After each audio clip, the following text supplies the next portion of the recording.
Welcome to a new section of the After Effects course. In this section, we're going to learn how to do screen replacements like this one that I recently did for a short film. And we're going to be using 3 different ways to do it. We're going to be doing one way, an easy mask.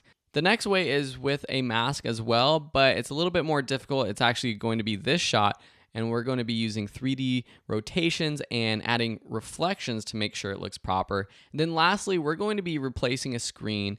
It's actually this screen right here, a phone. We're going to be using Mocha, which is another add-on tool that you can use in After Effects, which is great when you have a moving phone replacement like this, and you need to quickly and easily replace a screen that's moving in your frame. So first, let's start out with our TV replacement 1. All of these shots can be found in the video folder of the project. So we've got TV replacement 1, 2, the screen replacement clip, and then I'm going to use this ocean clip as what's going to be on the screen itself. So for this first one, take TV replacement 1, add it to a new composition. Next, we're going to add the ocean, and let's just add it there. And we're going to put it behind our screen. So starting out, we can put it above. We can actually kind of place it where we want, but it doesn't really matter much right now because let's just put it below. Now I'm going to take my pen tool and I'm going to cut out this screen. And this screen is rather simple, but it's a little bit more difficult than a modern screen because it has these rounded corners. So let me zoom in just a little bit so I can see more detail. And then I'm just going to select this TV layer and then go around the edge. So clicking here in the corner once, dragging a little, going around the corner and dragging a lot so we get this curve.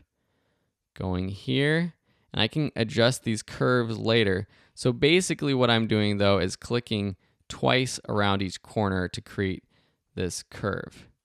We want to try to make sure that the curves match around every corner. Cool. So what happens when I complete this mask, it selects the inside of the mask. So let's go under our mask and choose subtract. So now this is quickly replacing this screen, but it's not perfect and it doesn't look very natural. So first, let me actually turn off the ocean so we get a better sense of what our mask actually looks like. Then just click the TV replacement layer to go into our different points and see, I'm going to add more curve. You can see the top of the screen up here, so I want to make sure we don't see that. Then when I do that, I gotta kind of adjust back this curve on the left. I can use both of these to affect it. Make sure this one is going out. And this one, I might actually just bring all the way to the right. There's this sort of edge that isn't part of the TV necessarily, but I do want to get rid of it. Something like that. And then down here, drag it down, drag it down. Okay, so that's a quick edit. I also want to add a little bit of feathering, not much, but just a little bit because the edges might be a little bit blurry. Now let's close this down and bring back our ocean. So if we play through this, and let me just zoom out to fit to see what this actually looks like.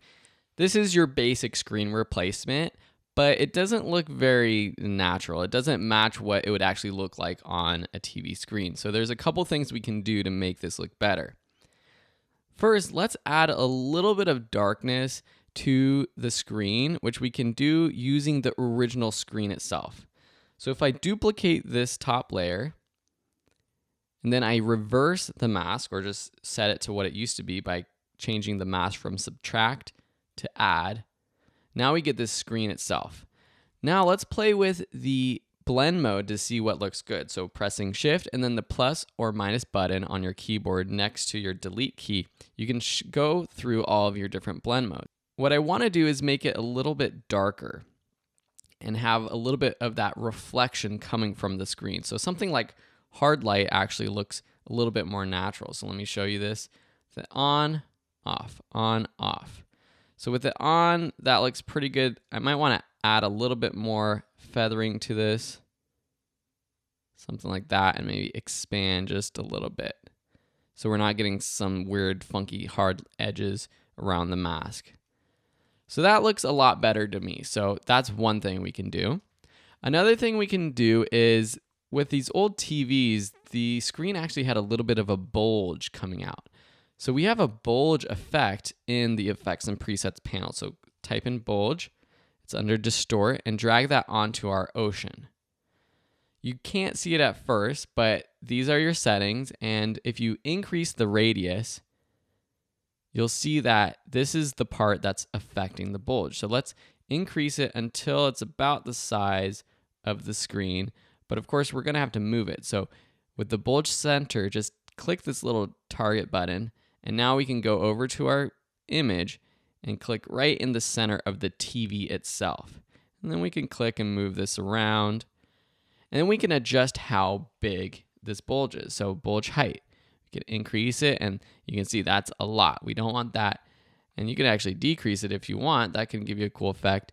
I think a little bit less than what it was originally, which was at 1 would be good. So maybe like 0.5 or so. I'll test that. And we can turn on and off effects by just clicking this little effects button next to any effect. And that allows you to see, what it looks like. And when I do that, I can really compare the before and after. So I still think that's a little too much. So let me just put it down to 0.3. That's pretty good. Also, the radius will also affect how big it looks or not. So maybe increasing the radius a bit might make it look a little bit better. So playing through this, I think this is starting to look a lot more natural. With these old TV sets, though, it doesn't come in clear that often. So we can add a bad TV effect, which is under one of your animation presets. So if you just type in bad, you have these 3 bad TV effects. So if I drag that onto our ocean, you can see what is applied. You get all of these different effects in our effects and presets, and you can actually turn these on and off, see if maybe some are what you want, some maybe you don't want, maybe some are too much, and you can adjust those. So that's the bad TV one, which adds some grain, noise and grain. It adds a little bit of banding. Let me undo that. Let's take TV 2. So you can see that this adds a little bit more warp. It adds some saturation, which actually might look good for this TV itself. Then lastly, bad TV 3.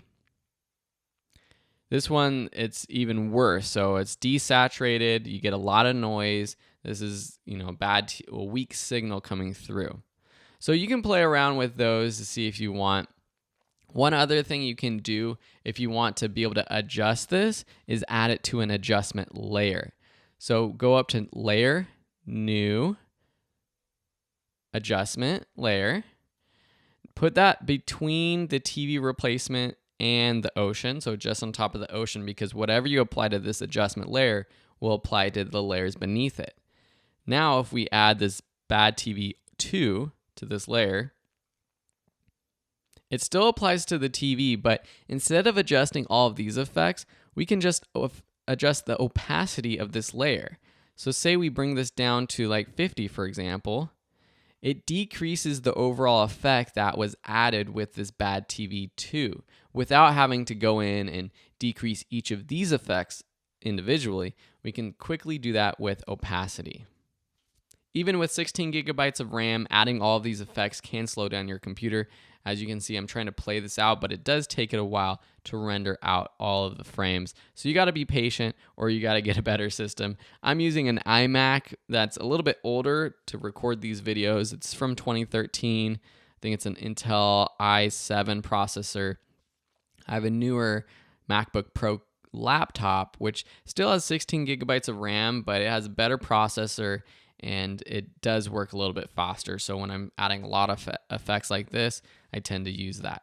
So anyways, that was just a little side tangent. So I just want to play this through for you so you can see what it looks like. So that, I think, looks pretty darn cool, pretty darn realistic. Of course, this is very simple. This shot is still, there's no motion, so we don't have to actually move the screen itself. We're going to be showing you how to do that in a couple lessons when we use Mocha. But in the next lesson, we're going to still use this setup. It's the other shot though, and I'm going to show you how to basically create a replacement for this screen right here, which is rotated. It's a little bit more tricky, and so we'll get into that in the next lesson.